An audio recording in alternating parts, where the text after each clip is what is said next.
నమస్కారం. ఘంటారావానికి స్వాగతం. ముందుగా ప్రధాన అంశాలు.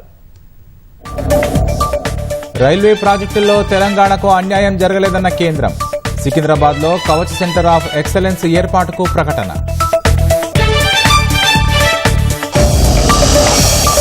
విభజన చట్టం 9-10 షెడ్యూల్లోని సంస్థలపై హోంశాఖ సమీక్ష. పంపకాలపై న్యాయ సలహాతో ముందుకెళ్లాలని అధికారుల నిర్ణయం. కులగణన నివేదిక తప్పుల తడకంటూ విపక్షాల మండిపాటు. బీసీలను కావాలని తగ్గించి చూపారని విమర్శలు.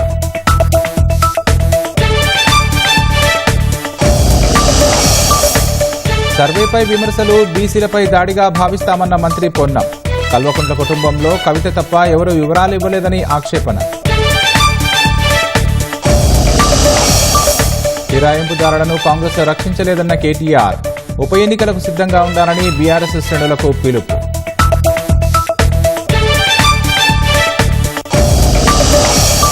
ఢిల్లీ శాసనసభ ఎన్నికలకు ముగిసిన ప్రచార గడువు. ఎల్లుండి పోలింగ్ కోసం ఈసీ విస్తృత ఏర్పాట్లు.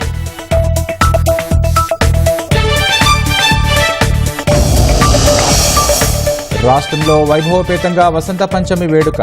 బాసరా వర్గంలో సందడిగా అక్షరాభ్యాసాలు.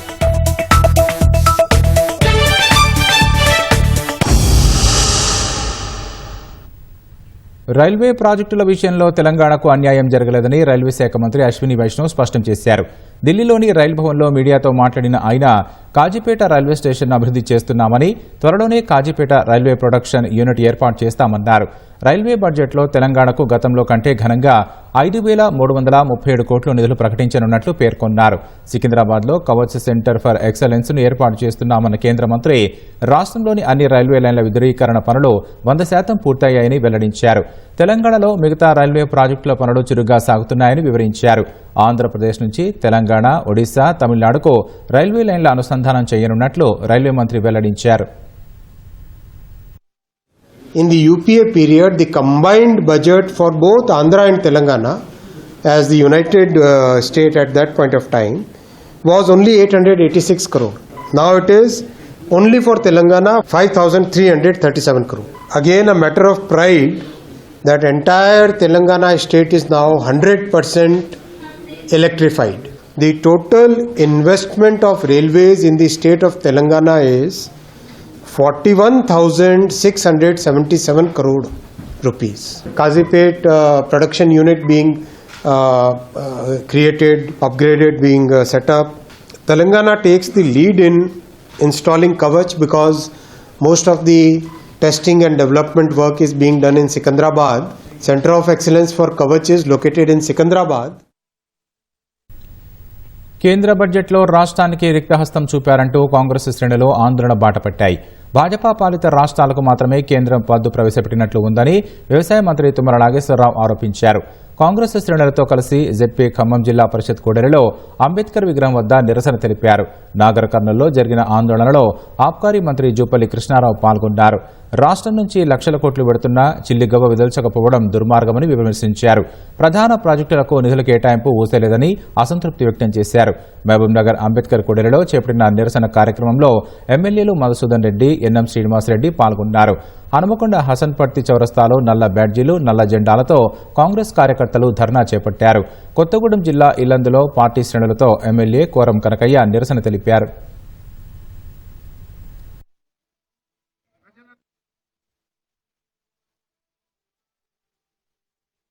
అధికారంలో ఉన్నటువంటి కేంద్ర ప్రభుత్వం వాడి యొక్క అవసరాల కోసం, లేదు వాళ్ళు పరిపాలిస్తున్నటువంటి రాష్ట్రాల కోసమే తప్ప భారత ప్రజానీకాన్ని, ముఖ్యంగా ప్రతిపక్షాలు పరిపాలిస్తున్నటువంటి రాష్ట్రాలను విస్మరించి మేము కట్టేటటువంటి పన్నులు కూడా వాళ్ళ రాజకీయ అవసరాలు తీర్చేటటువంటి రాష్ట్రాలకే దఖలుపరచడం అనేది ఈ రోజు గర్హించదగ్గటువంటి విషయం. తెలంగాణ రాష్ట్రం మీద మీరు సౌతి తల్లి ప్రేమ చూపించడం, మోడీ గారికి, కేంద్ర ప్రభుత్వానికి ఈ రాజ్యాంగంలో అవకాశం లేనటువంటి పద్ధతులు సృష్టించుకుంటున్నారు. కాబట్టి దయచేసి కేంద్ర ప్రభుత్వం ఎప్పటికైనా తెలంగాణ రాష్ట్రానికి రావాల్సినటువంటి హక్కుపూర్వకంగా విభజన చట్టంలో ఉన్నటువంటి పద్ధతులన్నింటినీ కూడా అమలు చేయమని చెప్పి ఎన్నోసార్లు అడిగాం. అయినా సరే కేంద్ర ప్రభుత్వం నిమ్మకి నీరెత్తునిగా ఉండటమే కాకుండా కక్షపూరితంగా వ్యవహరిస్తుందని చెప్పి నిన్న బడ్జెట్ లో మాకు అర్థమైంది. ప్రభుత్వం విడుదల చేసిన కులగణన తప్పుల తడకగా ఉందని బీఆర్ఎస్, బీజేపీ మండిపడ్డాయి. స్థానిక ఎన్నికల్లో మోసగించేందుకే యత్నిస్తోందని ధ్వజమెత్తాయి. నివేదికను హడావుడిగా అసెంబ్లీలో ఆమోదించుకోవాలని చూస్తున్నాయని విమర్శించాయి. సర్వే శాస్త్రీయంగా చట్ట ప్రకారం జరిగిందని మంత్రి పొన్నం ప్రభాకర్ స్పష్టం చేశారు. కులగణనపై విమర్శలు బలహీన వర్గాలపై దాడిగానే చూడాల్సి వస్తుందని హెచ్చరించారు. ప్రభుత్వం ప్రతిష్టాత్మకంగా చేపట్టిన కులగణనపై అధికార విపక్షాల మధ్య మాటల యుద్ధం నడుస్తోంది. సర్వే నివేదిక తప్పుల తడకగా ఉందని విపక్షాలు ఆక్షేపిస్తున్నాయి. సమగ్ర కుటుంబ సర్వేకు ఎప్పటి ప్రభుత్వ నివేదికకు బీసీ లెక్కల్లో 21 లక్షల తేడా ఉందని ఆరోపించాయి. బీసీ జనాభా లెక్కలపై ప్రభుత్వం పునఃసర్వే చెయ్యాలని, గ్రామాల వారీగా జాబితా తయారు చేయాలని మాజీ మంత్రి శ్రీనివాస్ గౌడ్ డిమాండ్ చేశారు. కులగణనలో నమోదైన అందరి వివరాలు తనిఖీ చేసుకునేలా స్క్రూట్నీకి అవకాశం ఇవ్వాలని ఎమ్మెల్సీ కవిత డిమాండ్ చేశారు. కేవలం ఓసీల జనాభా మాత్రమే పెరిగి మిగతా వర్గాల జనాభా ఎలా తగ్గుతుందని ప్రశ్నించారు. జనాభా లెక్కల ప్రాతిపదిక చూసినా, సమగ్ర కుటుంబ సర్వే ద్వారా చూసినా, కళ్యాణ లక్ష్మి చెక్కుల ద్వారా చూసినా ఇంకొక డేటా ఉంటుంది, నేషనల్ హెల్త్ మిషన్ అనే డేటా ఉంటుంది. అది అథెంటిక్గా కేంద్ర ప్రభుత్వం డేటా. అందులో కూడా వాళ్ళు ఏం చెప్తారంటే 50 నుండి 52% బీసీలు ఉన్నారు తెలంగాణలో అని వాళ్ళు చెప్తుంటారు ప్రతి 2 ఏళ్ల కోసం. కానీ ఇవాళ ఈ ప్రభుత్వం ఏం చెప్తుంది, కేవలం 46.2% బీసీలు ఉన్నారని చెప్తున్నది. మరి ఇది కరెక్టా అన్నటువంటి విషయం ఒక్కసారి రేవంత్ రెడ్డి గారు గుండె మీద చేసుకొని ఆలోచన చేయాలి. కులగణన సర్వే ప్రకారం బీసీల జనాభాను తగ్గించి చూపారని బీజేపీ శాసనసభ్యుడు పాయల్ శంకర్ ఆరోపించారు. కాంగ్రెస్ ప్రభుత్వంపై ప్రజల్లో పెరిగిన వ్యతిరేకత నుంచి దృష్టి మరల్చేందుకు ప్రభుత్వం యత్నిస్తోందని విమర్శించారు. ఏ రకంగానైతే గతంలో కూడా కాంగ్రెస్ పార్టీ బీసీలను మోసం చేసిందో ఇప్పుడు కూడా అదే రకమైనటువంటి పంతాన్ని కాంగ్రెస్ పార్టీ ఎంచుకున్నది.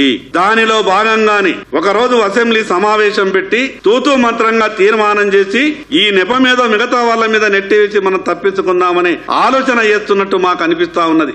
నిజంగా మీకు ఇంత బీసీల మీద గొప్పగా మీరు ఇచ్చినటువంటి హామీని అమలు చేయాలనే ఆలోచన ఉంటే ఒక రోజు ముందే సమాచారం అసెంబ్లీకి సమావేశం పెడతామని చెప్తారు.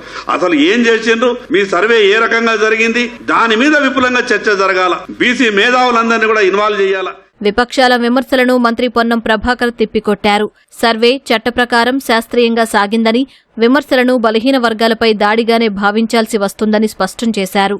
ప్రభుత్వం అనేక అవకాశాలిచ్చినా కొందరు వివరాలివ్వలేదని, అధికారులపై కుక్కలు వదిలిన ఘటనలు సైతం ఉన్నాయని వెల్లడించారు. కల్వకుంట్ల కుటుంబంలో కవిత తప్ప ఎవరూ వివరాలివ్వలేదని ఆరోపించారు. సర్వేపై అనుమానాలుంటే అసెంబ్లీ చర్చలో లేవనెత్తడం లేదా ప్రభుత్వ దృష్టికి తీసుకురావాలని సూచించారు. ఆ కుటుంబంలో కవిత గారు ఒకరు సమాచార సేకరణ ఇచ్చినారు, మిగతా వాళ్ళు ఇవ్వలే. 3.1% ఇట్స్ మైగ్రేషన్ ఆర్ చేంజెస్. కొంతమంది నిరాకరణ ఇయ్యంపో ఎప్పుడు గానీ సమాజంలో అతివాదులు, మితవాదులు, లేకపోతే ఇట్లా రకరకాల వ్యక్తులు ఒక 2-3% సంబంధించి పెద్ద ఆందోళన చెందాల్సిన అవసరం లేదు. ఈ విధంగా వచ్చిన సమాచారాన్ని వినియోగించుకుంటూ పోతాం. ఇది గతంలాగా హిడెన్ ఎజెండా కొరకు అల్మార్లో పెట్టేది, ఫ్రిడ్జ్ లో పెట్టేది కాదు. ఇది పబ్లిక్ డొమైన్ లకు వస్తుంది. దాని ప్రకారంగా వాళ్ళకు కూడా ఎవరెంతుందో తెలుస్తుంది. దాని ప్రకారంగా వాళ్ళ కార్యక్రమాలు, కార్యాచరణ కొనసాగుతుంది. ఇది అందరూ కూడా స్వాగతించాలి. ఏదైనా సలహా సూచన ఇస్తే తప్పకుండా మా పార్టీ గాని ప్రభుత్వం గాని తీసుకోవడానికి సిద్ధంగా ఉన్నది. కులగణన నివేదికపై మంగళవారం ముందుగా మంత్రి మండలిలో చర్చిస్తారు. అనంతరం శాసనసభలో చర్చించనున్నట్లు ప్రభుత్వ వర్గాలు వెల్లడించాయి. రాష్ట్ర ప్రభుత్వం ప్రతిష్టాత్మకంగా నిర్వహించిన కులగణనలో బీసీలను తక్కువగా చూపడం అన్యాయమని విశ్రాంత ఐఏఎస్ చిరంజీవులు అన్నారు. కులగణన ఉద్దేశం మంచిదే అయినా ఆదరాబాదరాగా చేయడంతో లోపాలు గుర్తించామన్నారు. బీహార్ మాదిరిగా మరోసారి సమీక్షించుకుని శాస్త్రీయంగా కులగణన వివరాలు ఉండేలా చూడాలని ప్రభుత్వాన్ని చిరంజీవులు కోరారు. అగ్రకులాల వారికి మేలు చేసేలా రేవంత్ సర్కార్ కులగణన ఉందని బీసీ సంక్షేమ సంఘం నాయకులు జాజుల శ్రీనివాస్ గౌడ్ ఆరోపించారు. రిజర్వేషన్లు బీసీ పీపుల్ కు చాలా తీవ్రమైన అన్యాయం చేస్తారు. మీరు 4% ఉంటే 4% తీసుకోండి ఇప్పుడు. కానీ మీరు సర్వేను కంప్లీట్ చేసిన ఫిగర్స్, ఓసీ ఫిగర్స్, లేదా నిజంగా డాటా ఎంట్రీలో ఏమైనా మిస్టేక్ అయిందా, లేదా దీని ఇంకా ఇంకేమన్నా ఉందా అనే విషయం గమనించాల్సిన అవసరం ఉంది. మేము కోరేది ఏంటంటే ఈ రిపోర్టు కరెక్ట్ గా లేదు, బీసీలకు అన్యాయం జరగబోతుంది. కాబట్టి మీరు ఈ కులగణను మళ్ళీ తిరిగి పరిశీలించండి. ఆస్తులు, అప్పుల పంపకాల్లో సానుకూల దృక్పథం ఉండాలని, ఎక్కువ వాటా కావాలని పట్టుబడితే ఇద్దరికీ నష్టమని తెలుగు రాష్ట్రాలకు కేంద్ర హోంశాఖ కార్యదర్శి గోవింద్ మోహన్ సూచించినట్లు తెలుస్తోంది.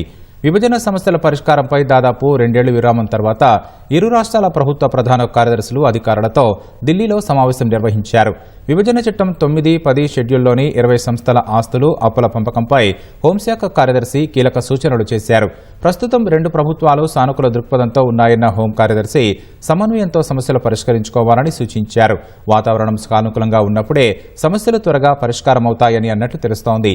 రాష్ట్ర ఉన్నతాధికారుల స్థాయిలోనే అవకాశం ఉన్నంత వరకు పరిష్కారానికి ప్రయత్నం చేయాలని, లేకపోతే ప్రభుత్వాధినేతలో చర్చించి కొలికి తీసుకురావాలని సూచించారు. తమకే ఎక్కువ రావాలని ఇద్దరూ పట్టుబడితే ఇద్దరికీ నష్టం వస్తుందని హితవు పలికినట్లు తెలుస్తోంది. ఒకరి అభిప్రాయం మరొకరు కాదని కోర్టుకు వెళితే కేంద్రంగా తాము ఏమీ చేయలేమని, ఎప్పటికీ తేలుతుందో చెప్పలేని పరిస్థితి రావచ్చని హోంశాఖ కార్యదర్శి అన్నట్లు సమాచారం. ఉమ్మడి రాష్ట్రంలో విదేశీ సంస్థల నుంచి తీసుకున్న అప్పుల వ్యవహారంలో అడ్వకేట్ జనరల్ నుంచి అభిప్రాయం తీసుకుంటామని రాష్ట్రాల అధికారులు చెప్పగా వీరునంత త్వరగా తీసుకోవాలని హోం కార్యదర్శి చెప్పినట్లు తెలుస్తోంది. అడ్వకేట్ జనరల్స్ అభిప్రాయానికి అనుగుణంగా తదుపరి భేటీలో ఒక నిర్ణయం తీసుకుందామని చెప్పినట్లు సమాచారం. మౌలిక వస్తువుల ప్రాజెక్టులకు మద్దతు ఉంటుందని చెప్పినట్లు తెలుస్తోంది.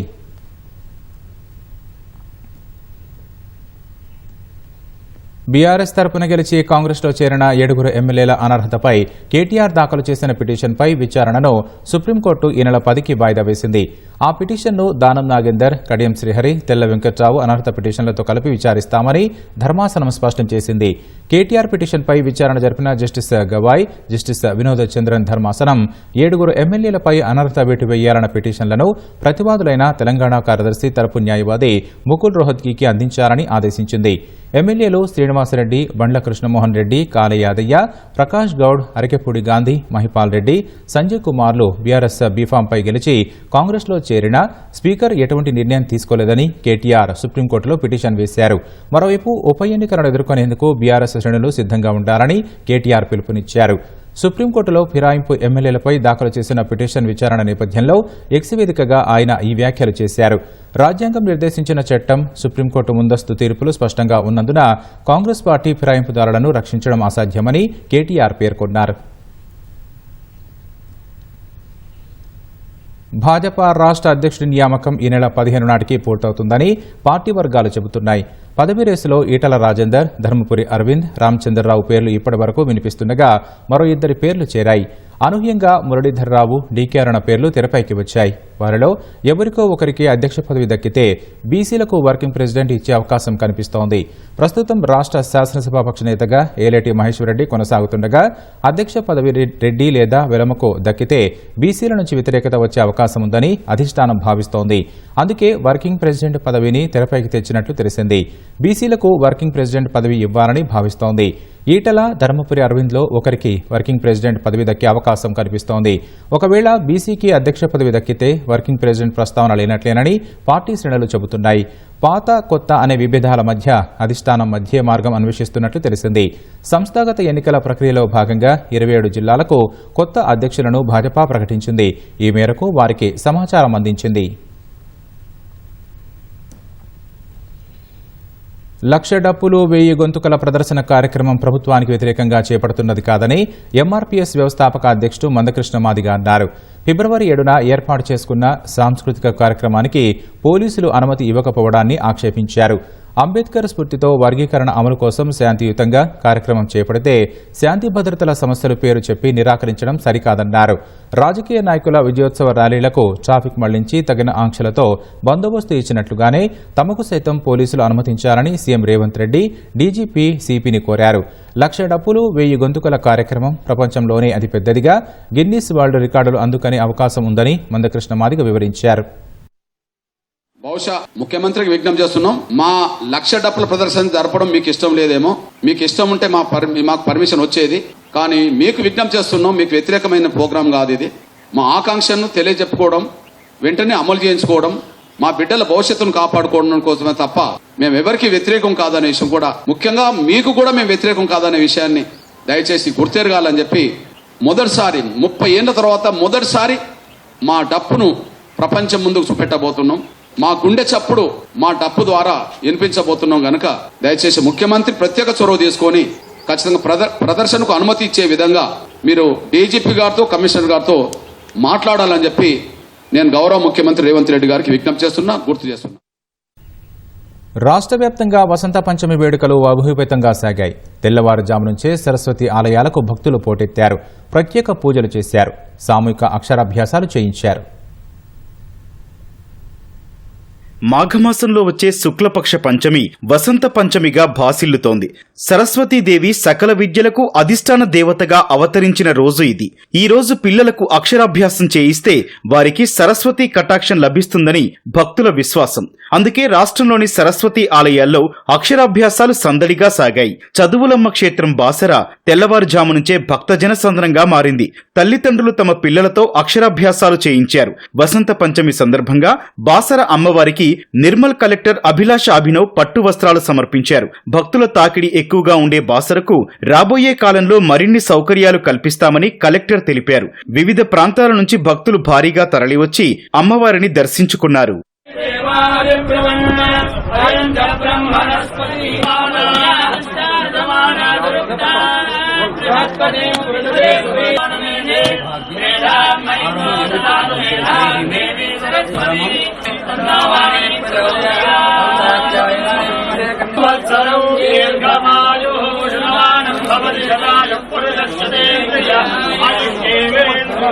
రెండో బాసరగా పేరుగాంచిన సిద్దిపేట జిల్లా వర్గల్ విద్యా సరస్వతి ఆలయంలో వసంత పంచమి వేడుకలు ఘనంగా జరిగాయి. విద్యాజ్యోతిగా దర్శనమిచ్చిన అమ్మవారికి ఆలయ అర్చకులు వేకువజామునే పంచామృతాభిషేకం నిర్వహించారు. వసంత పంచమి రోజున తల్లిని దర్శించుకుంటే చిన్నారులకు అఖండ జ్ఞానం లభిస్తుందని పెద్ద సంఖ్యలో భక్తులు తరలివచ్చి చిన్నారులకు అక్షరాభ్యాసాలు చేయించారు. వసంత పంచమి సందర్భంగా వర్గల్ విద్యా సరస్వతి అమ్మవారిని మంత్రి పొన్నం ప్రభాకర్ దర్శించుకున్నారు. రాష్ట్రంలో ప్రతి బిడ్డ ఉన్నత విద్యావంతులు కావాలని అమ్మవారిని కోరుకున్నట్లు మంత్రి తెలిపారు.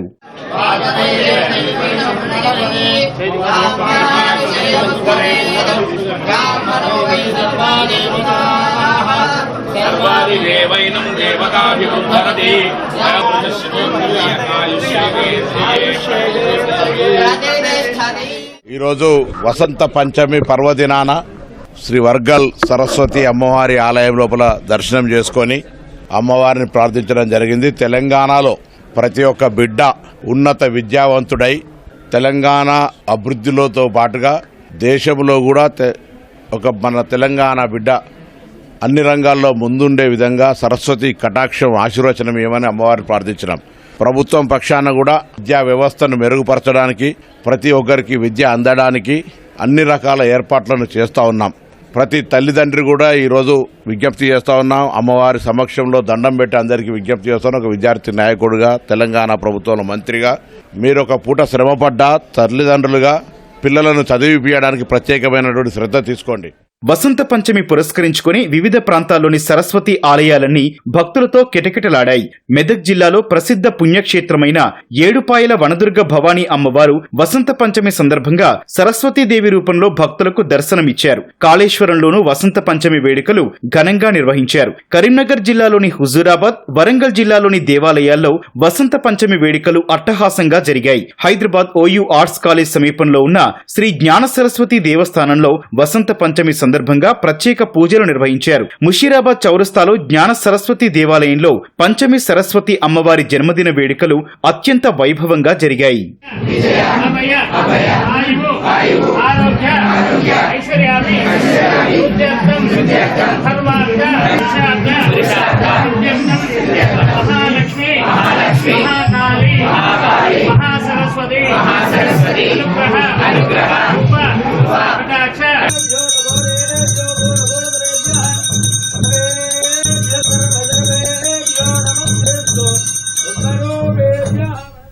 మహారాష్ట్రలో ఎంపీ ఎన్నికల తర్వాత జరిగిన అసెంబ్లీ ఎన్నికల్లో 70 లక్షల మందిని ఓటర్ల జాబితాలో చేర్చారని లోక్సభ ప్రతిపక్ష నేత రాహుల్ గాంధీ ఆరోపించారు.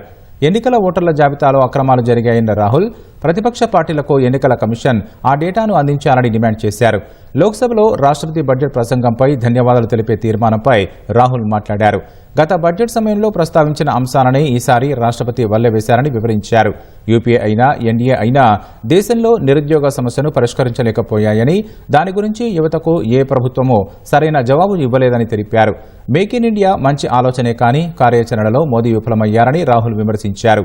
మన దేశం ఉత్పత్తుల నిర్వహణలో విఫలమై ఆ రంగాన్ని చైనాకు అప్పగించిందన్నారు.